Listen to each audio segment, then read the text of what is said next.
opportunities created, 3 on target. I thought in the second half, not a lot more penetrative. I looked at the substitution of Ribeiro. I thought he was the most lively player. I was surprised when the coach took him off to say he's taking out the creative spark. He's creating the man that is finding the spaces in the pocket. I was a little bit surprised. I would think the goalkeeper, the coach will keep the star player on the field of play for as long as possible. I was surprised by that substitution. Well done to Fluminense. Fantastic tactical work in the second half. You can see what they did to sort of, regain the dominance in the football match, whereas Sundowns are very dangerous because they're comfortable playing from the back. They suck you in to create the spacing behind for their speedy players. But what Fluminense did, as soon as the ball went to the goalkeeper, it was full-on front foot, press, suffocate Sundowns, make them doubt themselves from playing from the back. So now you're stuck in a situation whereby, as Sundowns, you become a little bit doubtful in terms of playing with the goalkeeper and sort of trying to drag them out all the way into your big box. Because once they're in your big box and you play the small little passes, now your speedy players are on the halfway line, it's easier to get in behind. So that stopped happening in the second half. And what you found was then, Fluminense can then now manage their line a lot better because it goes to the goalkeeper, we press you, right? Now you don't want to play from the back anymore. You come a little bit more out. Now you find Roman's playing passes whereby he's, instead of sort of going square in terms of bringing you in, he's now going that way. Now by going that way, Fluminense go, no, it's fine, you can have that. We'll just come a little bit deeper, set a little bit here, halfway line, halfway in our own half, that's the deepest we'll go, and then we'll manage it from there. And that's where Reyners now becomes less potent. A Matthews becomes less potent. There's less space in front of you. A Zwane goes missing because now all of a sudden you've got bodies in front of you. You've got Hercules, you've got all these midfielders that are able to sort of put a wonderful wall that manages you and sort of shifts and shuffles you to the sides. And whenever the ball goes to the sides, you see Mudau gets suffocated. You see on the left side, you don't get crosses in. That's how Fluminense managed the game and managed to cross the line, which was brilliant.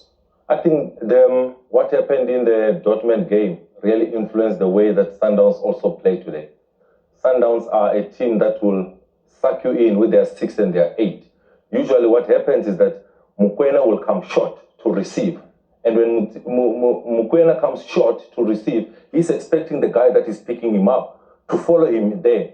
Then they will do the same with an Allende that will also attract so that you follow him. Then it frees Ribeiro, that space in behind the opposition midfielders. Then Ribeiro is free, then Zwane is free in behind. But today, you could see the uncertainty in Mukwena whenever he's going to receive. All he was doing is was receiving and receiving there. So he was not receiving where he's receiving from there. He's able to then progress the ball or receive and then put the ball into the next line. That was something that was lacking a little bit from the Mamelodi Sundowns midfielders today. The question is, did that mistake by Ronan Williams and Mukwena in the Dortmund game make them unsure? Did they not trust themselves enough to say, I can still go and do the same thing that I usually do to attract, to open the spaces for the other midfielders? I thought that was lacking tonight. Sundowns dominate a second half against Dortmund, and they dominate again in this encounter, because when you go look at the stats, it says Fluminense didn't get 1 on target,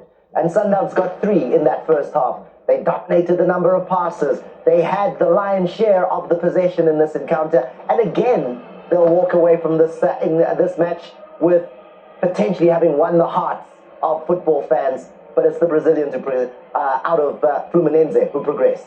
Yeah, I mean, look, a credit to Sundowns. They played some really good stuff, some brave stuff.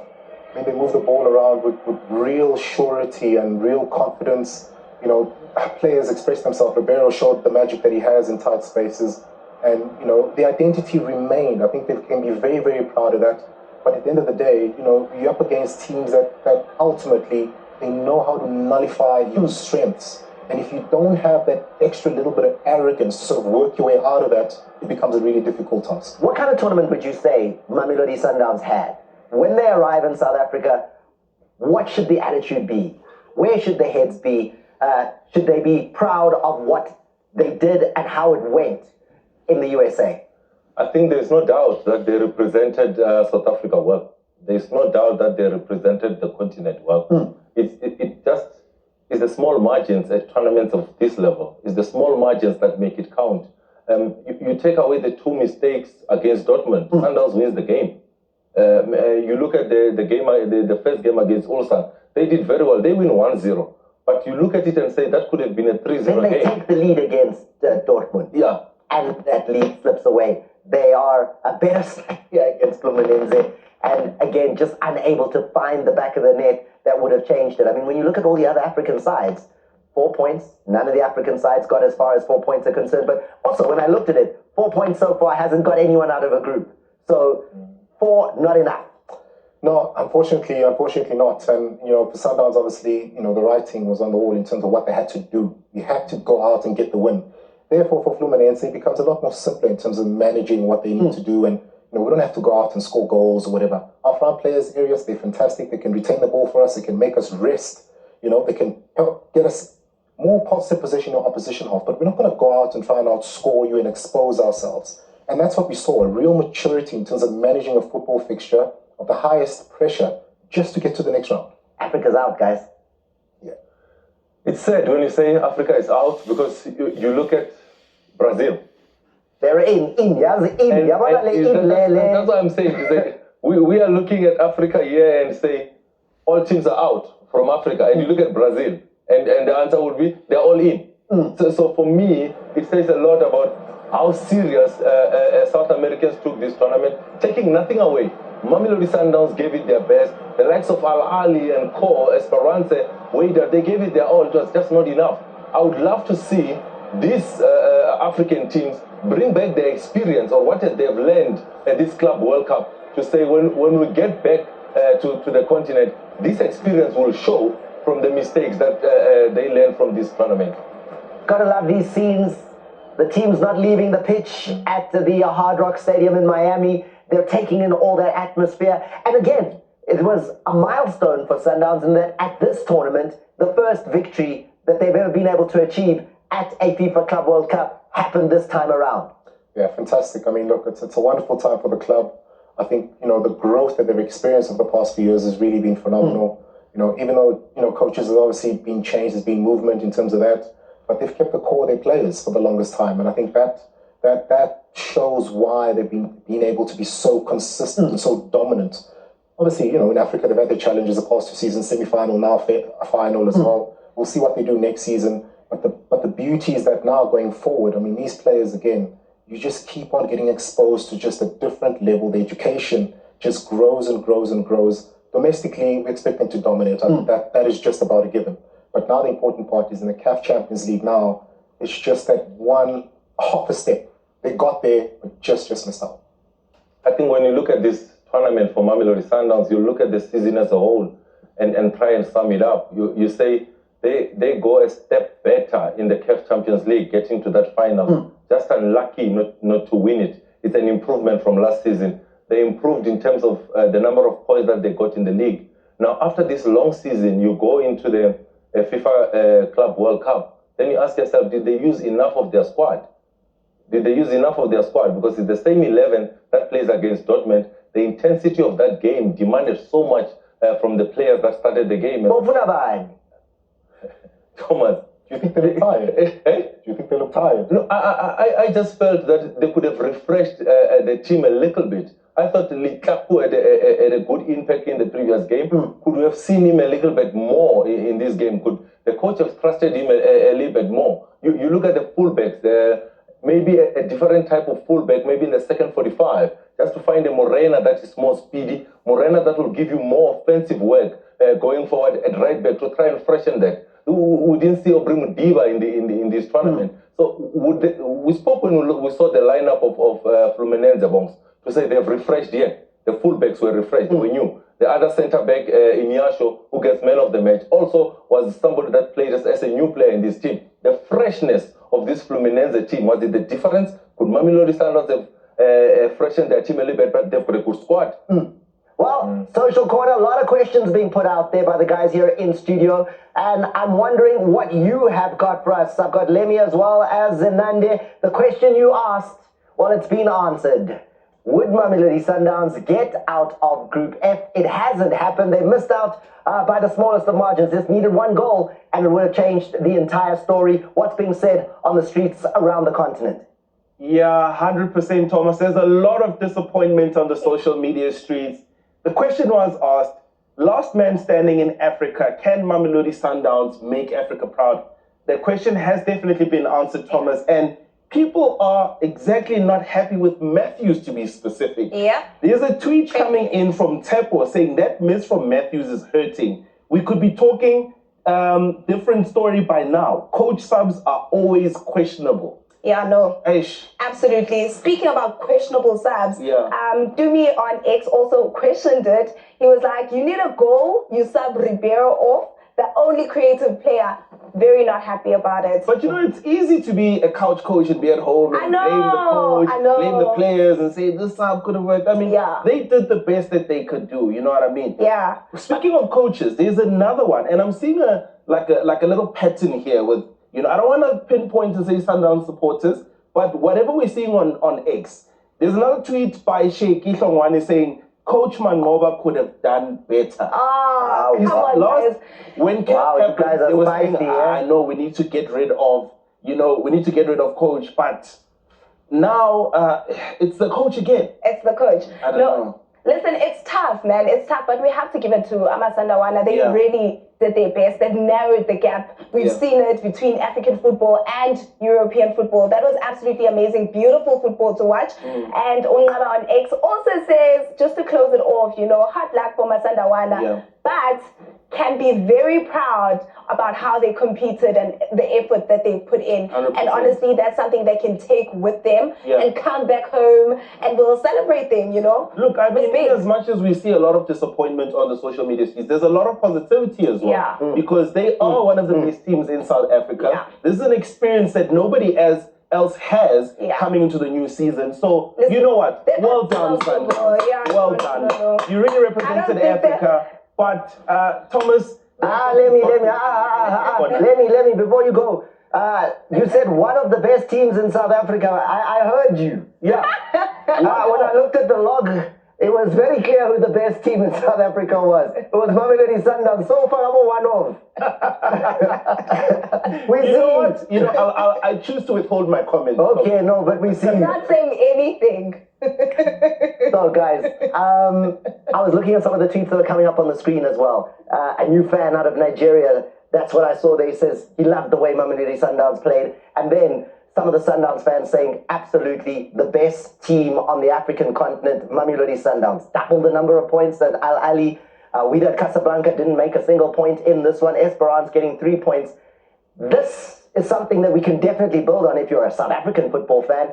And as a continent, we represented. I mean, Sundowns really flew the flag for African football. They really did.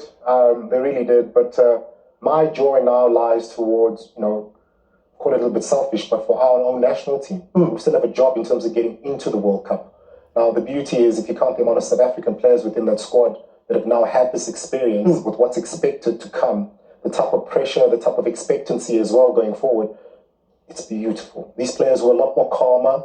They'll be a lot more experienced, and they can just only get better and better. But Sundowns as a club, as I mentioned, they just get stronger and stronger. Credit to everyone involved with the club, the backroom staff. I know they have a massive team. Whenever I go do a game at the stadium, it's incredible, you know, the amount of people that travel with the team and the support that the players get, which is what a professional team should look like and be like. So they've certainly set the standard, and we can see it on the pitch, we can see it in the results, and we can see it in the growth of the players that they have on their books. I like what Bongs is saying there, because, you know, at times in the Bafana squad, you can have like 10 Mamelodi Sundowns players in that squad. So we can argue that Sundowns just went to prepare for the World Cup and get Bafana ready for the World Cup. That's why we were in the USA.